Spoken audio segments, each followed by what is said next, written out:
Ever wonder if the dusty courtrooms and serious judges of today have roots deeper than you think? Did you know that some of the most surprising ideas about fairness and rules that shape our world began with robes, parchments, and serious discussions in medieval law schools centuries ago? Number 1. The return of the Roman rules. How ancient texts got a glow-up. Imagine a time long before the internet, before even printed books, when knowledge was mostly copied by hand, and ancient scrolls were often lost or forgotten. Then, somewhere in the late 11th century and into the 12th, something remarkable started to happen in places like Bologna, Italy. Scholars, often working in monastic libraries, began to rediscover and intensely study old Roman law texts.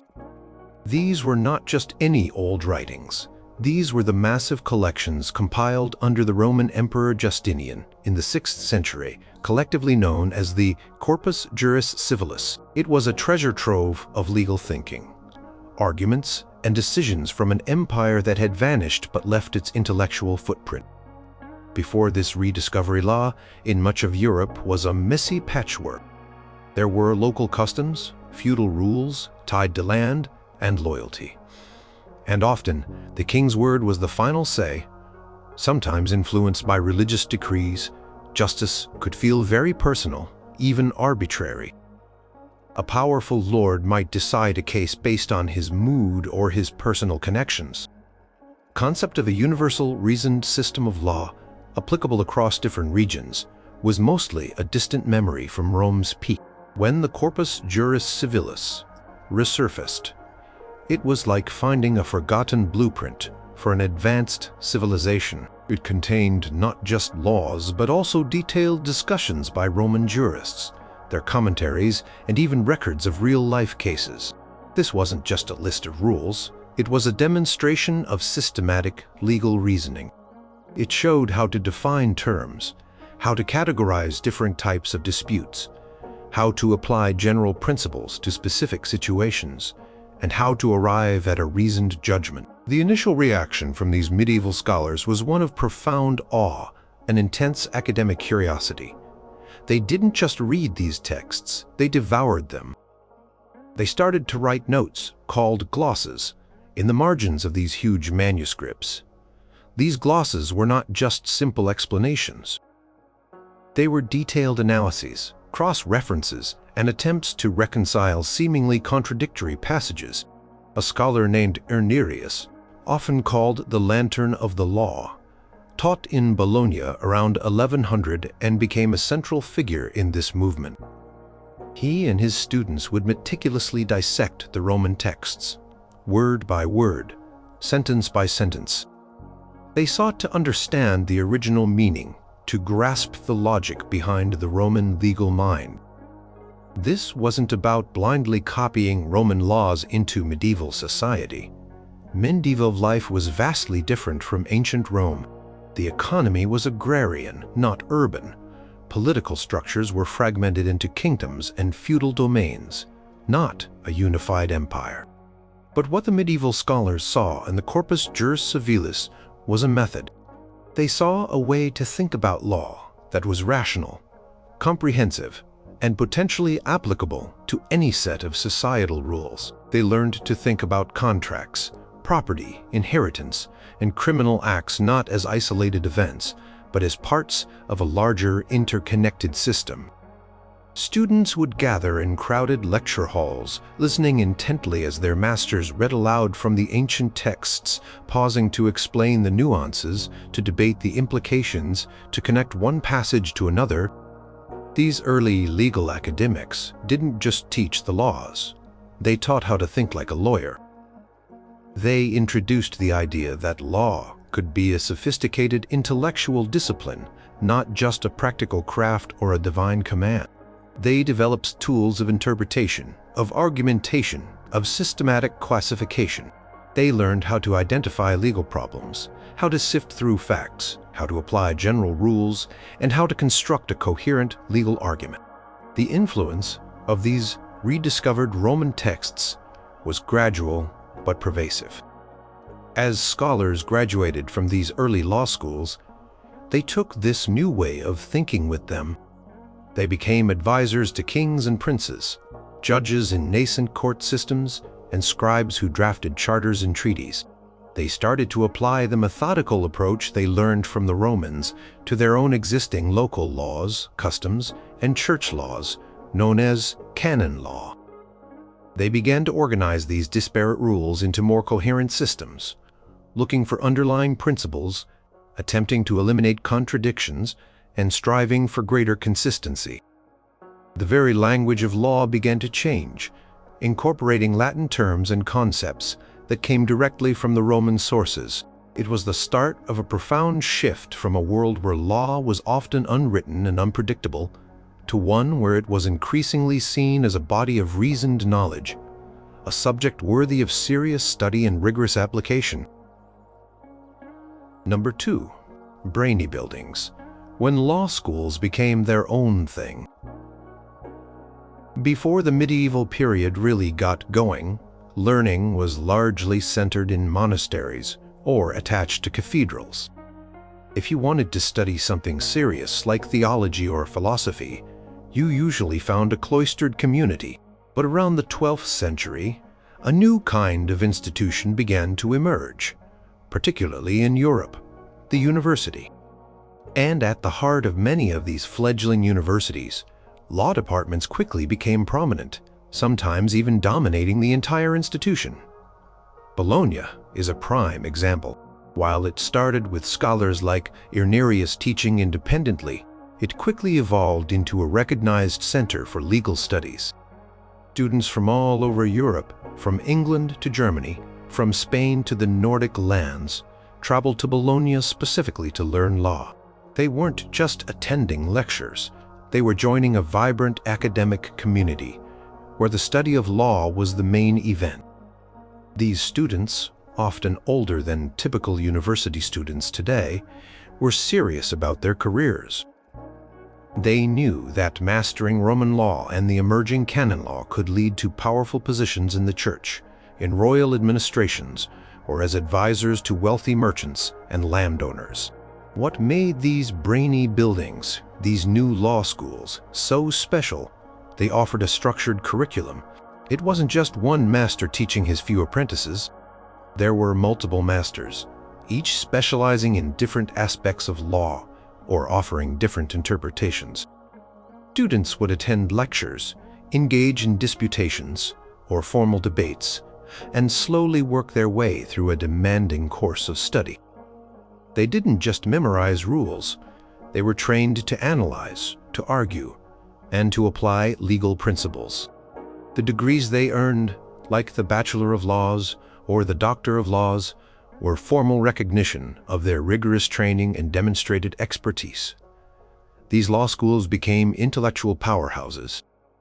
They attracted the brightest minds both as teachers and as students.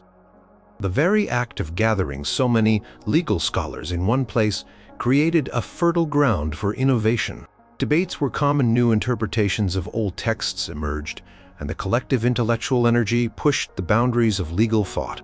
It was a place where theories about justice, fairness, and the proper way to govern a society were forged and refined. The growth of these independent law schools meant that legal learning was no longer solely controlled by the church or the monarchy.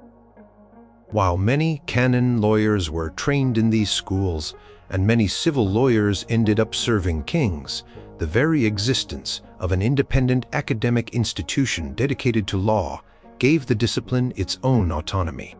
It suggested that law was a distinct field of knowledge, with its own principles and its own methods. Separate from theology or politics, this fostered a sense of professionalism among lawyers.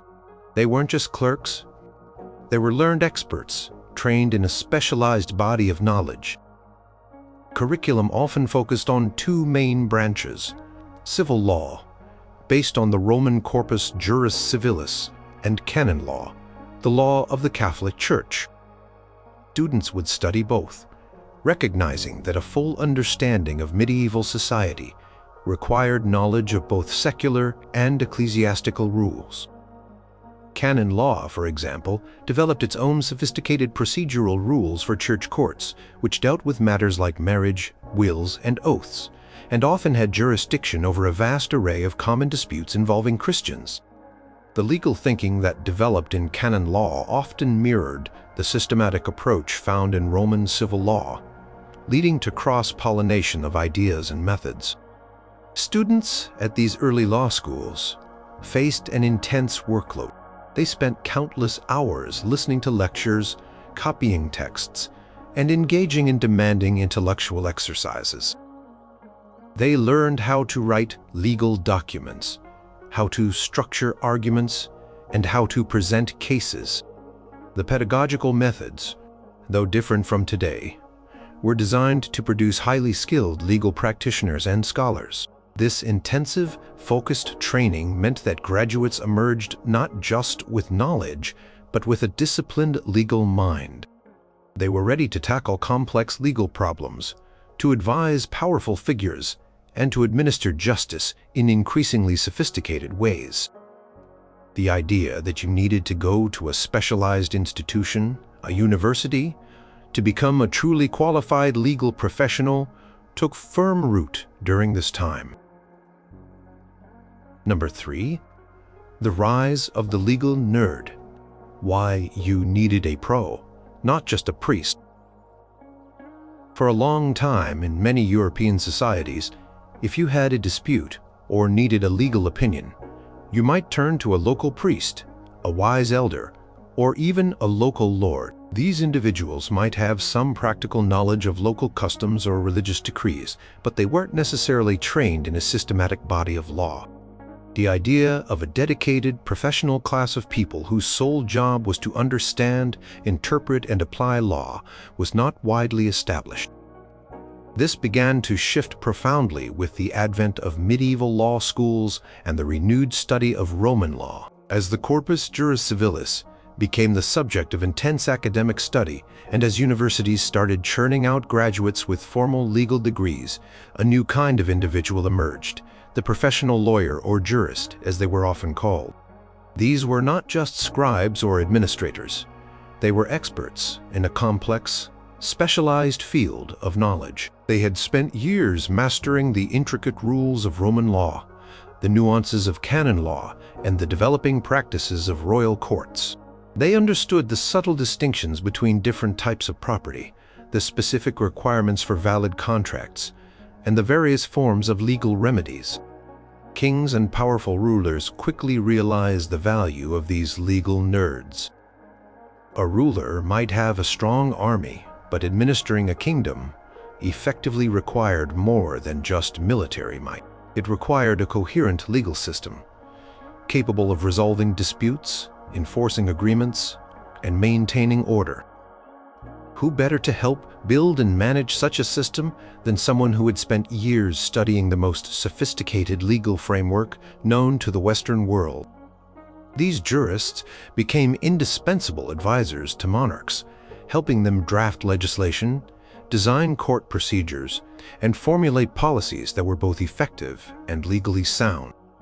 They helped kings consolidate power by creating more centralized and uniform legal systems, moving away from fragmented local customs towards a more unified royal law. Beyond the royal courts, professional lawyers also found roles in the church. The Catholic Church, with its vast administrative structure and its own extensive legal system, canon law, needed skilled lawyers to manage its affairs.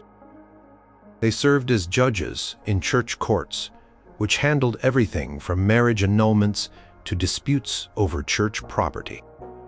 They acted as advocates for individuals and institutions within the church legal system. Their expertise in canon law, often studied alongside civil law, made them crucial figures in ecclesiastical administration. The emergence of professional lawyers also meant a shift in how justice was administered. Instead of relying on trial by ordeal, where divine intervention supposedly revealed guilt or innocence, or trial by combat, where strength decided the outcome, there was a growing preference for reasoned argumentation. Lawyers trained in the Roman tradition brought with them the concept of formal pleading, of presenting a case logically, citing precedents and arguing points of law. They could articulate the legal positions of their clients in a way that lay people could not.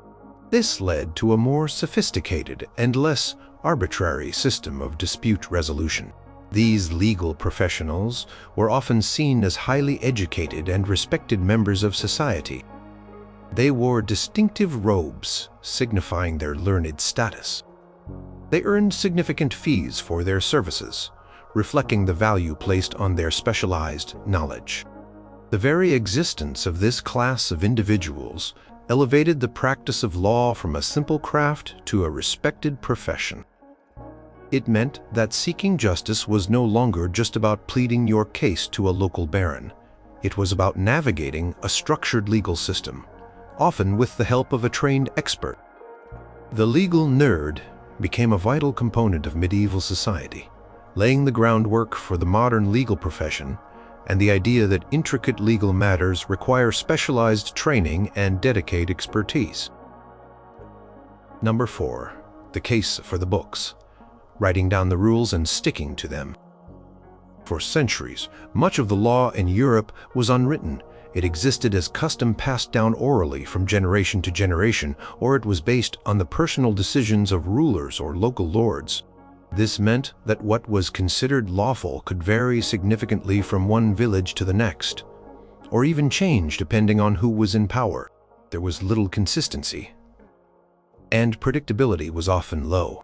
But with the rise of medieval law schools and the intense study of Roman law, the idea that law should be written down and that decisions should be based on established rules rather than fleeting whims started to gain serious traction. The rediscovery of the Corpus Juris Civilis itself was a powerful demonstration of written law.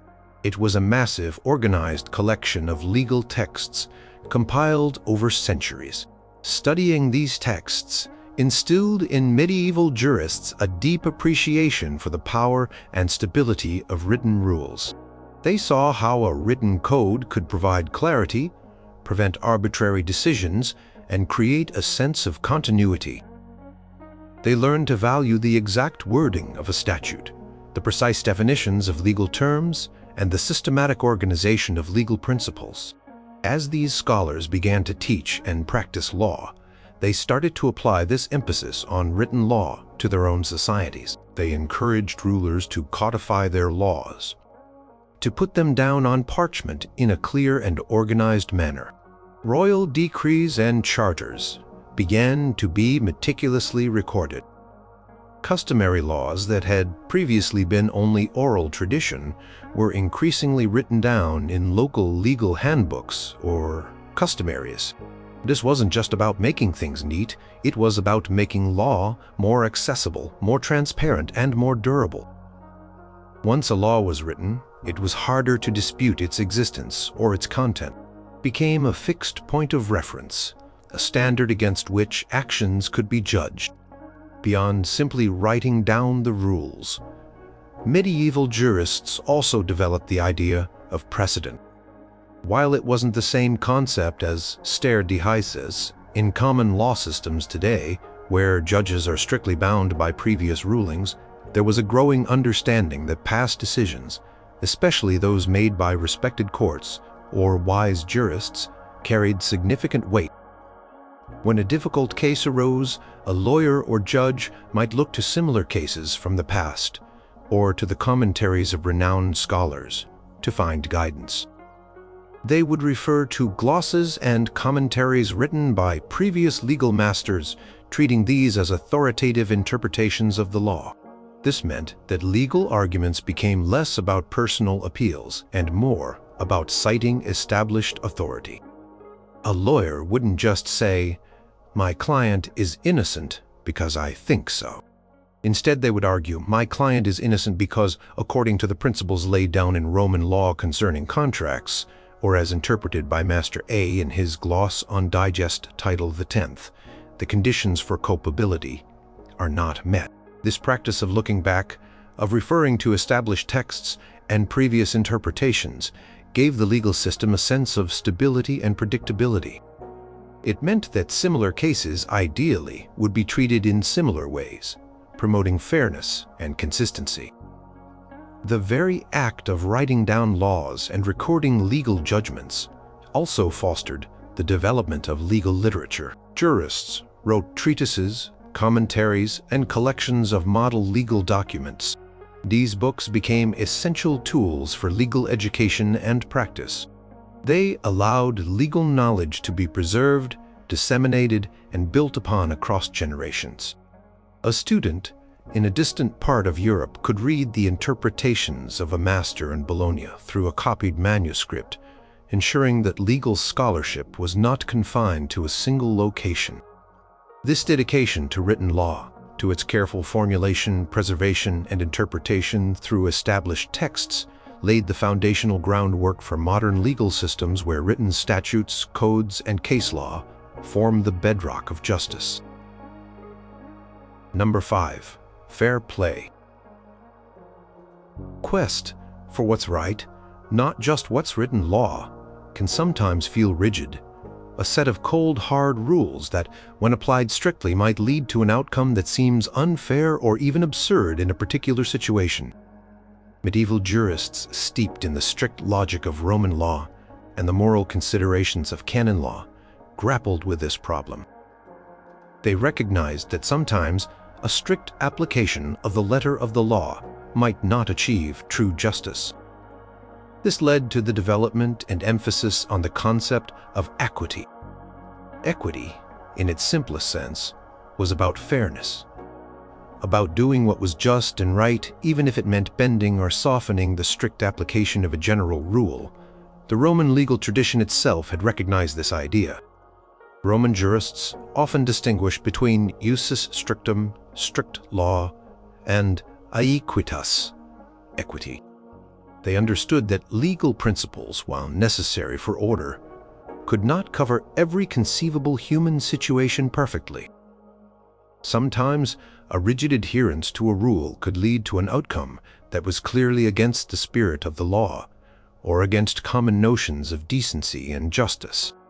Medieval canon lawyers, in particular, embraced and expanded upon the concept of equity. Church, with its emphasis on morality, conscience, and salvation, found equity to be a powerful tool. Church courts often dealt with matters of personal conduct, promises made under oath, and the moral implications of contractual agreements. They aimed to achieve not just legal correctness, but also spiritual well-being and moral righteousness. Contract, for example, might be legally valid under strict civil law, but if it was entered into under duress, or if one party took unfair advantage of another's ignorance, a canon court might intervene based on principles of equity to provide a more just outcome.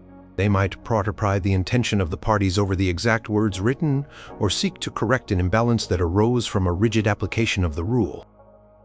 This idea of tempering strict law with fairness was not just confined to church courts. As professional jurists advised kings and secular courts, they brought these principles with them. They began to argue that even royal decrees and local customs should be interpreted in a way that avoided harsh or unreasonable results. They looked for ways to use discretion to consider the specific circumstances of a case and to apply a sense of reason and conscience to legal problems. This was especially important in times when formal statutes were less common and judges or arbitrators often had more leeway in shaping their decisions. The concept of equity also manifested in the development of specific legal remedies. For instance, in some situations, merely awarding monetary damages might not be sufficient to correct an injustice. A strict application of the law might only allow for compensation, but equity might demand that a specific action be taken or refrained from. While the full development of distinct courts of equity or chancery courts happened later, the medieval period saw the philosophical and practical groundwork laid for this distinction between law and equity. Jurists were training themselves to look beyond the literal words of a statute and to consider the broader implications of their decisions, asking not just, is this legally correct, but also, is this truly just? This dual focus on strict rules and equitable considerations shaped the medieval legal mind. It taught jurists that law was not a purely mechanical exercise. It required judgment, wisdom, and a sensitivity to human situations. It implied that legal systems should be adaptable, capable of providing nuanced solutions and ultimately aiming for a higher form of justice than mere adherence to formalities. The medieval jurists' quest for fair play ensured that law, even as it became more systematic and rigid, retained an essential human dimension, preventing it from becoming solely a blunt instrument. Number 6, the big debate. How argument became an art form, not just a shouting match.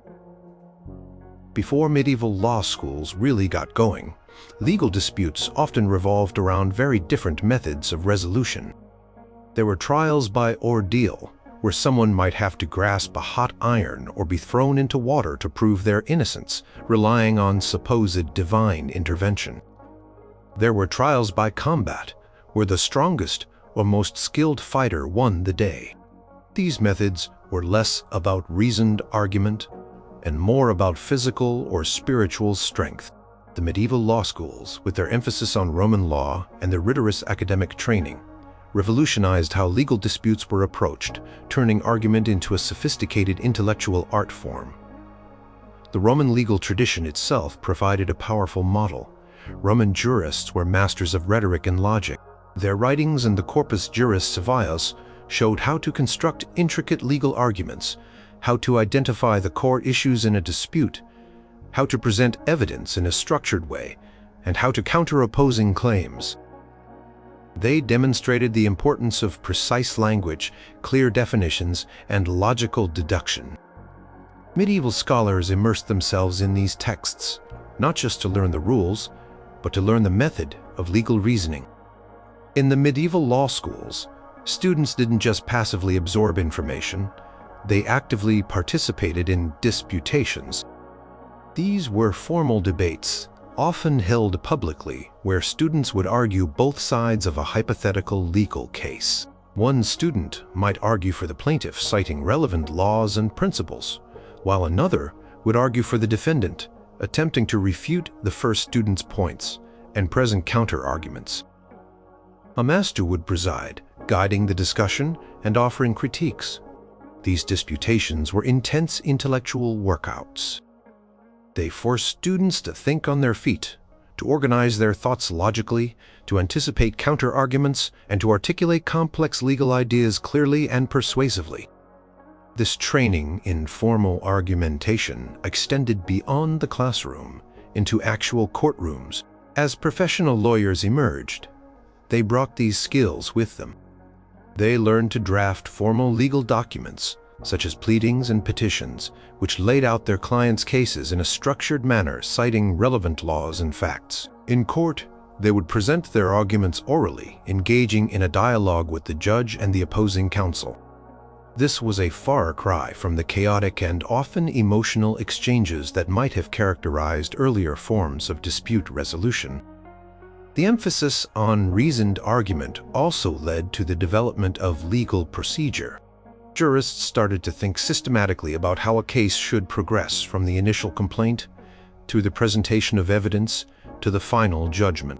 They developed rules for who could testify, what kind of evidence was admissible, and how judgments should be recorded and enforced. This was not just about making things orderly. It was about ensuring fairness and due process. If everyone understood the rules of the game, and if arguments had to be presented in a logical and evidence-based manner, then the outcome of the case would be less about brute force or personal influence and more about the merits of the legal arguments.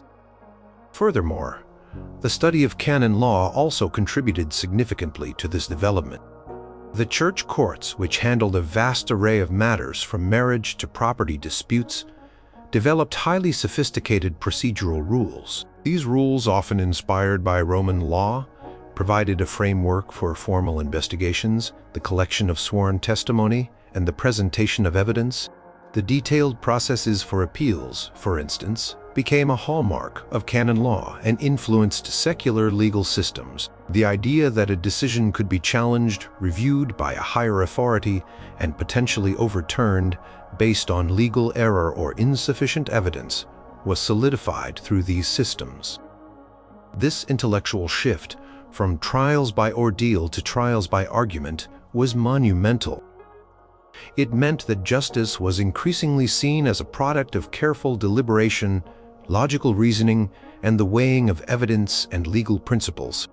It trained a generation of legal professionals who were not just knowledgeable about law, but skilled in its application through persuasive and rational argumentation.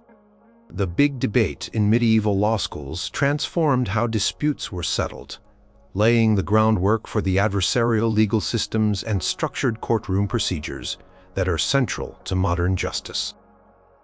Number 7. Beyond the king's word. The idea of law having its own power.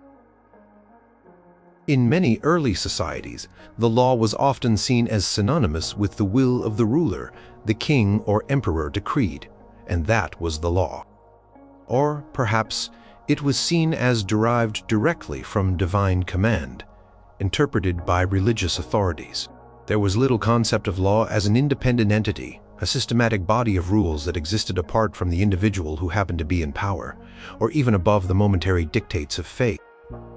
But the medieval law schools, through their rigorous study of Roman law and their development of legal scholarship, fostered a revolutionary idea: that law possessed its own inherent logic and authority, making it something more than just the king's word. The Corpus Juris Civilis was not just a collection of decrees. It was a grand attempt to systematize and rationalize the vast body of Roman legal principles. Demonstrated that law could be a coherent, interconnected system with internal consistency and underlying principles. When medieval jurists studied these texts, they encountered ideas like the distinction between public and private law, the concept of rights and duties, and the notion that even rulers were in some sense bound by certain fundamental legal principles for changing laws. They encountered Roman maxims like, "What touches all should be approved by all," which suggested a basis for consent in lawmaking, even in an imperial system. The very existence of independent law schools, separate from direct royal or ecclesiastical control, reinforced this idea. These institutions were dedicated to studying law as a scholarly discipline, an intellectual pursuit in its own right. They didn't just teach what the king said, they taught universal legal principles, derived from ancient wisdom and refined through academic debate. This gave law a sense of objectivity and permanence. It implied that legal truths could be discovered through reason and study, not merely proclaimed by authority. This idea of law having its own power meant that it wasn't simply a tool for the powerful to enforce their will. Instead, it was increasingly seen as a framework that even the powerful had to operate within. While kings certainly held immense power, medieval jurists often argued that there were certain fundamental principles or a higher law that even monarchs should respect. This was not always successfully enforced, but the idea was there, a quiet challenge to absolute power.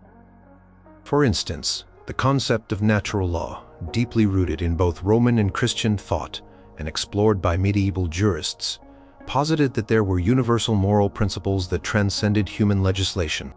This provided a philosophical basis for questioning laws that were deemed unjust or contrary to reason.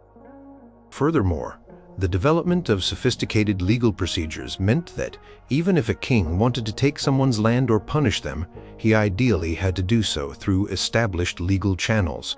He couldn't just arbitrarily seize property. There had to be a legal process, a charge, a trial, and a judgment, however imperfect these might have been in practice. The jurists trained in these schools became the guardians and interpreters of these processes, ensuring that certain formalities were observed and that disputes were resolved, theoretically, according to established rules rather than naked force. They helped create a system where the law itself, through its procedures and principles, exerted a form of control. This gradual shift in thinking meant that law began to be viewed less as a command and more as a science, a body of knowledge to be studied, interpreted, and applied by trained experts. It developed its own language, its own methodology, and its own internal logic, making it less vulnerable to the passing whims of individual rulers. This was the nascent beginning of the idea that a rule of law could exist, where law stands above individuals, providing a stable and predictable framework for society. The medieval law schools, by cultivating law as an independent intellectual discipline, laid the essential groundwork for the modern concept of a legal system with its own inherent authority and power beyond the arbitrary will of any single person or institution.